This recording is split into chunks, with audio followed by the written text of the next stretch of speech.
Vengeance by George Willson. Chapter 3. The University Under Siege.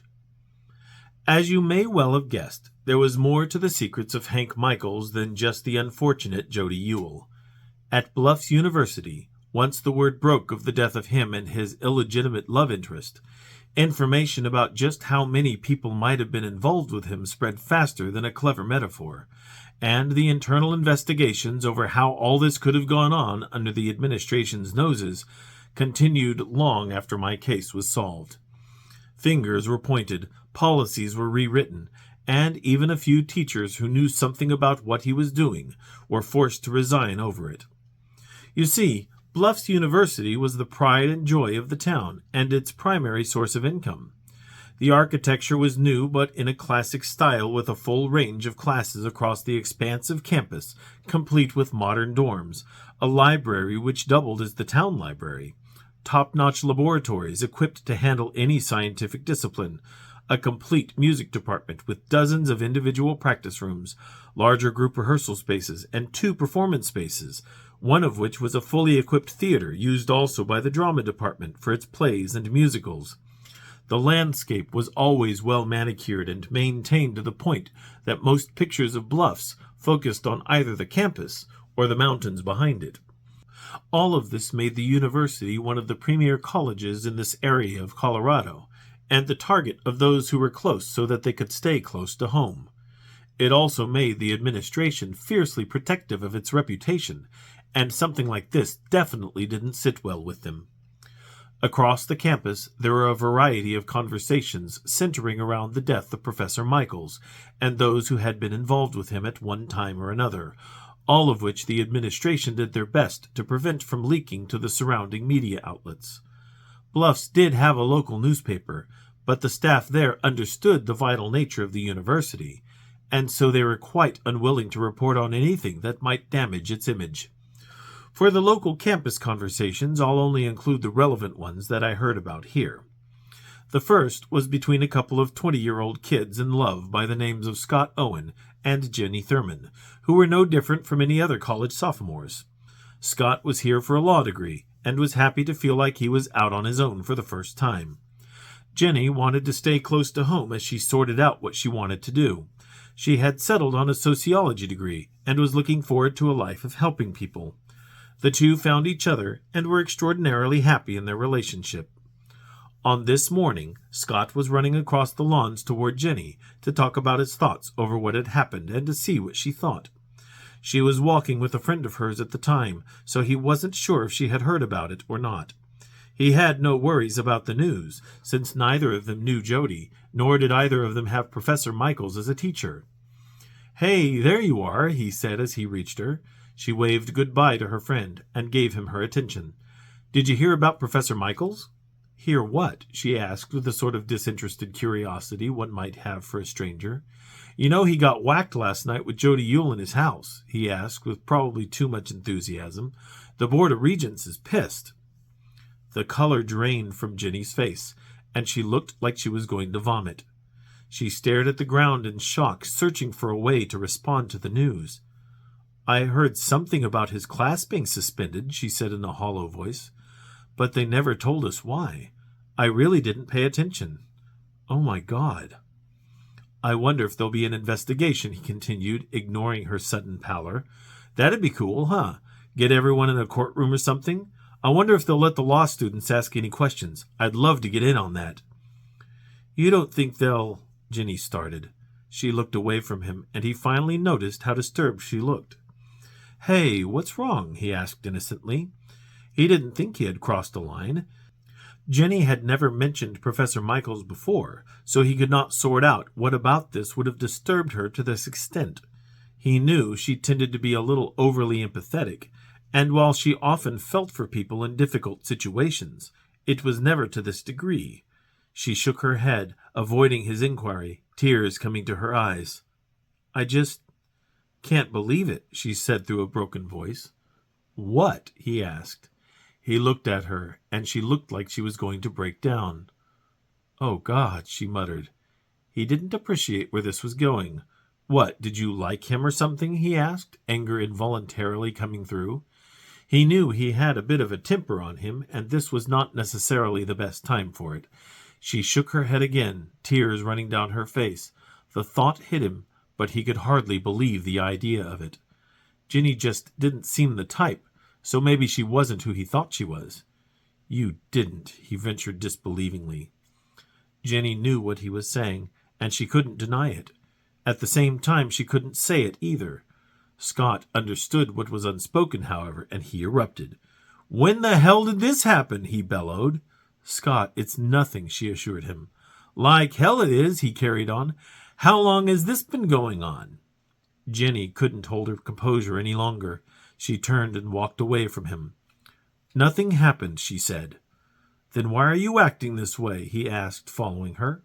She walked quickly to get away from him. He called out after her, "Jenny!" She ran across the campus. He chased after her, regretting his outburst instantly, but she still did not slow down. They weaved in between student and teachers, some of which only shook their heads, knowing young love, while others said to stop running. He finally caught up to her and touched her arm. She stopped, but didn't turn to him. "Come on," Scott said. "Don't leave it like this." She didn't run, but she still didn't turn around. "Come on," he insisted. "How long have we been together?" 6 weeks, she said angrily. "See," he said, "you can trust me. Talk to me." He pulled her closer, turning her around fully. She looked at him with tear-streaked eyes that also showed her being upset at his reaction. "Scott, that could have been me," she explained. "So did you?" he asked. "No," she interrupted. She sighed and turned away from him. "It was like forever ago. At the beginning of this semester, Professor Michaels was very sweet to me. He took me out and even invited me to his house." "But you didn't," he began, but she stopped him with an angry look. "Hey, it's not illegal or anything. At least, I don't think it is. It isn't, right?" He looked at her with a smile. She rolled her eyes. "Give me a break," she replied. "No, we fooled around. That's it. It bugged me, so I never saw him outside of school again." She looked away again. "He called me a few times, but I guess he eventually gave up. If I had kept seeing him, that would have been me instead of Jody." Scott looked shell-shocked. When Jenny leaned back into him, he couldn't help but hold her. Whatever she had done before, he had developed some strong feelings for her, and what she did before they started going out really didn't matter to him. They were young and crazy after all, and he sure didn't want her inquiring into what he did over the summer. "Do you hate me?" she asked. Feeling her close to him, he couldn't help but let it all go. "No, of course I don't hate you," he said honestly. He relaxed his hold, and she leaned back, looking into his eyes. "We'll be okay." She nodded with a smile and kissed him. Elsewhere on the campus, 2 other students, Ashley Carter and Harriet Graham, walked together like a yin and yang pair with full backpacks slung over their right shoulders. Ashley was a petite blonde with short hair and a spring in her step, with a smile to match. Harriet, by contrast, had long, dark, curly hair and dressed in loose, dark pants and shirt. "And I keep making Chris stay over because without him I just don't feel safe. I hate living there alone," Ashley said rapidly in a single breath. Her voice rattled the words out very smoothly in her high-pitched voice. "I want to get in the dorms," Harry said considerably slower, and with a voice timbre closer to a normal range. "But my mom just don't trust me. I'd be here for you, Ashley." "What is it going to take, anyway?" Ashley asked. "An act of God?" Harriet joked, and even laughed alone at her own joke before she shrugged. "I don't know." "Hey, there's Chris," Ashley said suddenly, pausing in her steps. She waved to him and called out, "Chris!" Chris Williams looked to be a stereotypical stoner type, with longer hair, baggy clothing, and a slump to his walk with his hands digging as far into his pockets as they would go. He gave her a too-cool-for-words nod. Harriet rolled her eyes. "Hey, what do you think about Professor Michaels getting killed last night?" Harriet asked, bringing her back from checking out Chris. "Freaks me out, of course," Ashley said, her voice turning serious. "That's why I'm glad Chris stays over." "You took his class, right? Last year?" Ashley shrugged and started walking again, but this time her step did not have as much spring in it. Did you ever, Harriet began, unwilling to actually say the whole question or give up the subject. You know. Did I ever tell you about when Chris took a cold shower? Ashley asked, trying to change that subject, still without looking at Harriet. Her shaky voice betrayed extreme discomfort. Oh my God, it was so funny. Ashley, Harriet said, touching her friend's shoulder and stopping her pace in an attempt to bring her back to what Harriet wanted to talk about. Harriet, what happened, happened, Ashley admitted with more than a little annoyance, and I would rather move on. I'm not proud of it. Are you? Well, that is how I passed psychology last semester, Harriet noted with a smile. I came to him asking for help, and I came for him to get it.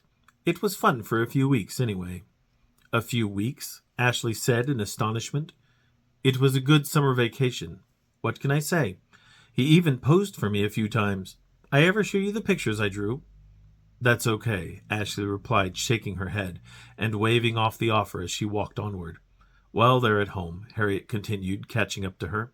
Anyway, it all stopped when the new semester started. You or him? Me.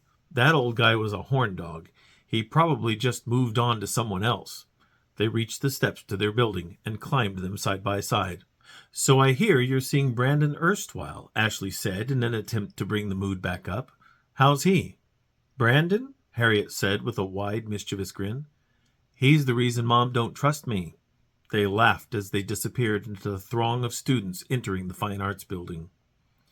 Finally, there was the conversation between a pair of teachers. Darla Hemingway was in her late 20s with auburn hair tied back in a bun tight against her head and always dressed smartly with a very smug expression. Today she wore a purple jacket and skirt that fit her form well, and she clearly was very comfortable in heels as she walked alongside Sherry Duke. Sherry, in contrast to Darla, was in her 30s with wild, untamable brown hair and dressed in loose clothing and tennis shoes, often towing the lower end of the line of the university's dress code for teachers. With a student, Darla exclaimed. It's intolerable. Oh, get over it, Sherry said. I've seen you look his way a time or two. That is completely different, and you know it. Who's going to take over his classes, No one knows psychology like that man did. He sure understood the practical application of it. If you say knowing what to say to whom and when, I'll report you too, Darla warned. Well, Sherry said with a smile, I won't say it then. Oh, dear God, not you too, Darla said, rolling her eyes. Well, you know, Sherry shrugged. I was having a lonely moment without Bob around. You get those a lot, I hear, Darla scowled. Well, I wouldn't want his side of the bed to get cold, Sherry replied unapologetically. You don't suppose they'll shut down the school or anything over this, do you? Why would they do that? Darla asked, clearly bored with the discussion. Well, someone killed a teacher and his student, Sherry said. Won't there be an inquest or something?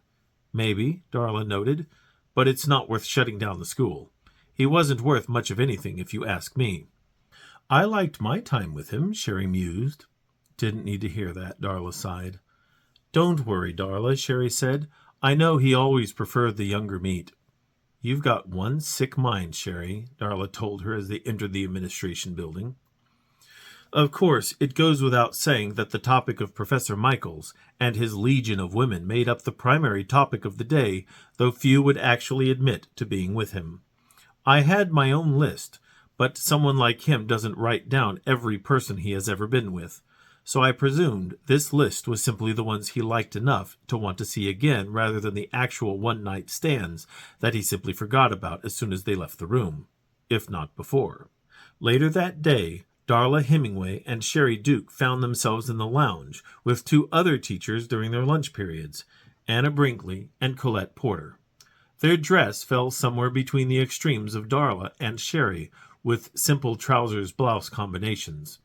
Colette was only in her 30s, but her life had not been kind to her, and her face showed more wear than someone of her age should have.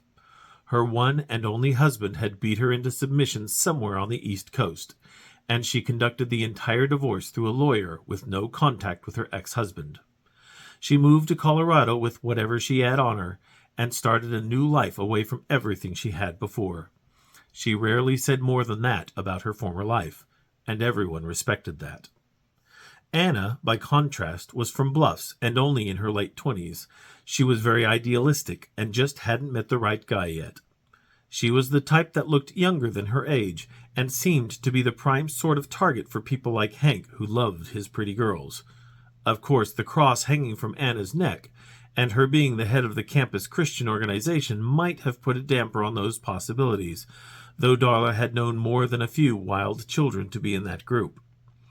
Darla slipped a drink that she swore was not alcoholic, as the other three moved into the lounge, chattering with each other, and then sitting down at the table with her. Darla's first thought was that Sherry has a big mouth, as her smile ranked as the biggest of the three. The gossip stream was alive and well, and she only hoped that the university wouldn't get too bent out of shape over this whole deal, as far as she was involved. She sighed and leaned forward to deal with the trio who had just joined her. "Well, girls," she said casually, "now that he's dead, and nobody gets him, was anyone at this table besides me trying to bag the guy?" "Not me," Colette replied in a voice that definitely sounded of the cigarettes she often smoked. "I've been through one divorce, and that's more than enough for me, thank you very much." "Oh, he slept with you too, Darla," Sherry replied innocently. Darla rolled her eyes. "Here I thought I was special." "Sherry, I still never would have guessed that you would have been one of them," Anna said. "What about Bob?" she asked, referring to Sherry's normally absent husband. "What can I say?" Darla said with a shrug. "I was smitten." "Well, I was never one of his harem," Colette said with more than a touch of actual disdain. "Disgusting how some of you were just taken in by him." "Bob's okay," Sherry said, replying to Anna's comment. As I understand it, their conversation was more of a cluster than an actual conversation, but I digress.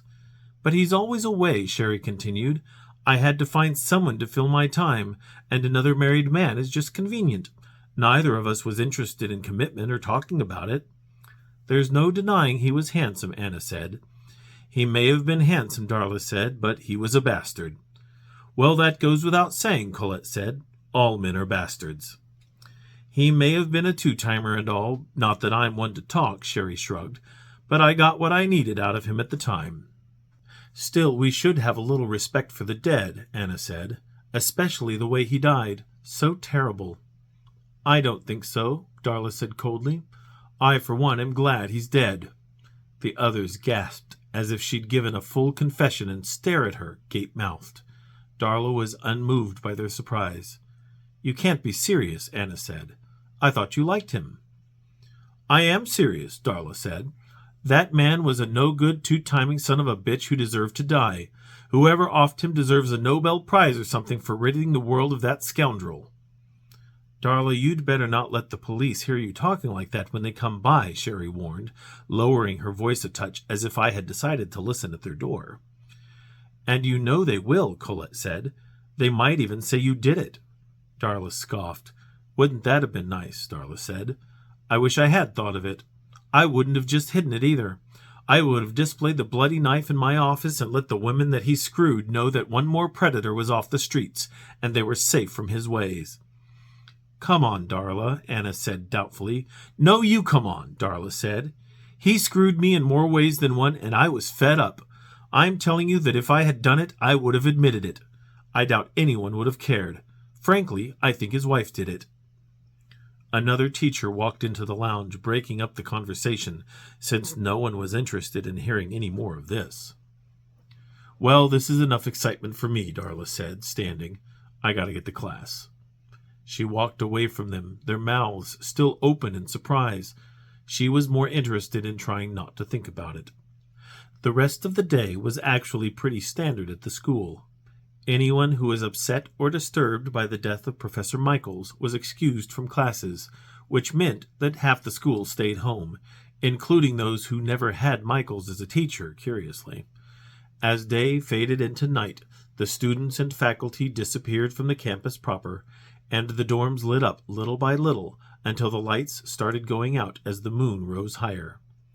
With shadows dominating the nightscape of the college, one more shadow moved across the side of the girls' dorm and stopped beneath one of the windows that was still dimly lit. Scott Owen reached up and knocked on the window. When he didn't get an answer, he knocked again and waited, looking around. He knew he was alone out there, but part of him felt like he was being watched. He stared out to the line of trees just beyond the manicured edge of the lawn, wondering if there were eyes back there somewhere, or if he was just being paranoid. The window opened, which brought his attention back. Jenny Thurman looked out the window and then down at her visitor. "Scott?" she asked with a smile. "What are you doing here?" "I saw you were still up," he said. "I wanted to take you out, make up for being a jerk earlier, you know." "Are you crazy?" she whispered. "We'll get in trouble for being out after curfew. Besides, I have a sociology test tomorrow." She thumbed back into her room where her bed was overrun by papers, her book, and a desk lamp, which left the rest of the room in darkness. Her roommate snored softly somewhere on the dark side of the room. "I've got tests too, but come on," he said. "Where's your sense of adventure?" "My sense of adventure is wanting to graduate and work with children," she replied, but with an underlying reluctance to send him away. "And when I pass the bar, I'll acquit you for all the curfews you've broken," he said, reaching his arms up and gesturing with his fingers. "Come on." Jenny was unsure about this, given her upcoming test and what happened the previous night. She glanced to her roommate, who had already kicked her covers to the floor and slept with her legs tucked under her and her panty-clad butt sticking out of her t-shirt, which was riding halfway up her back at this point. Jenny hadn't changed yet, so she was at least decent. "You're impossible," she said, looking back at Scott and chuckling. "You know that?" She climbed out of her window and landed softly on the grass in her bare feet. Leaving her window open, he took her hand and they kissed before they crept along the side of the building, ducking beneath the windows. They reached the edge of the building, and Scott looked for security. "Where are we going?" Jenny whispered. "It's a surprise," he replied. "What if the R.A. is wandering around?" she asked with considerable concern. "So we get busted for blowing curfew," he shrugged. "And get fined for it." "But it's all worth it," he said, pulling her close to him. He kissed her neck, and she closed her eyes and took in the full sensation of the electricity running down her body. Finally, she laughed quietly and pushed him away. "I know what you're doing," she smiled. "Are you complaining?" "No, but I said work with children, not make them." "I promise I'm totally responsible," he assured her. "And in the worst-case scenario, completely honorable, too." Jenny gasped and slapped his arm. He laughed, and she wrapped her arms around his neck again. He shushed her. "Let's go, you mean old awful boy," she whispered. With another look to make sure the coast was clear, they ran across the moonlit lawn into the trees bordering the college grounds. What they didn't know at the time, unfortunately, was that Scott's earlier intuition about someone watching them was completely correct. Someone had been following their every movement from the moment that Scott showed up at Jenny's window. This woman had witnessed their playful banter and had followed them as they ran into the tree line. Before she had crossed into the trees behind him, she paused by a small tree held by wire wrapped around 2 stakes. She unwrapped the wire from one of the stakes and pulled it from the ground before continuing. Scott and Jenny arrived at a small clearing in the trees where Scott had laid out a blanket earlier. They sat down on the blanket and embraced each other, making out. He moved from her lips to her neck and ran his hands all over her body. She leaned back, taking in the attention he was giving. She lay down completely on her back, and he climbed on top of her, kissing her neck again. His hands found her waist, and he ran them under her shirt, lifting it to the base of her breasts. She turned her head to look at him, but then froze. Scott noticed she stopped reacting to him, and moved his head back up to look into her eyes. "What's wrong, beautiful?" he asked casually. Then he noticed her gaze was locked behind him, her eyes glazed over in fear. His heart leaped into his throat as he slowly turned to look behind him. Standing over both of them was the figure dressed in black, her face covered as it was at the original murder. She held the tree stake over them, and before they had a chance to cry out, she brought the stake down hard at an angle, which impossibly pierced both of their bodies through their hearts, and went into the ground below them. I wouldn't have believed it if I hadn't seen it myself. Examination of the weapon revealed that the reason she was able to accomplish such an act was due to 2 factors: the weight of the stake and the piercing end. The stake itself was not made of plastic but heavy steel, so it weighed about 50 pounds. In addition, the end that one would normally hammer into the ground was very sharp, to allow it to cut through hard ground very easily. When these factors were combined with the killer's inherent strength, momentum and gravity allowed the stake to snap through the bones of the victims' rib cages and pierce their hearts before supporting itself in the ground. And before you question the stake piercing both hearts when Scott was face to face with Jenny on top of her, remember that Scott had turned to look behind him. Since he had turned to look over his left shoulder, this moved his body so that his heart was roughly above hers. Also, based on Hank's murder, the killer knew enough about human physiology to be able to stab a man and not kill him, so she would be able to stab a pair of hearts. As my investigation developed, I learned that poor Scott was simply with the wrong girl at the wrong time. Jenny was the target.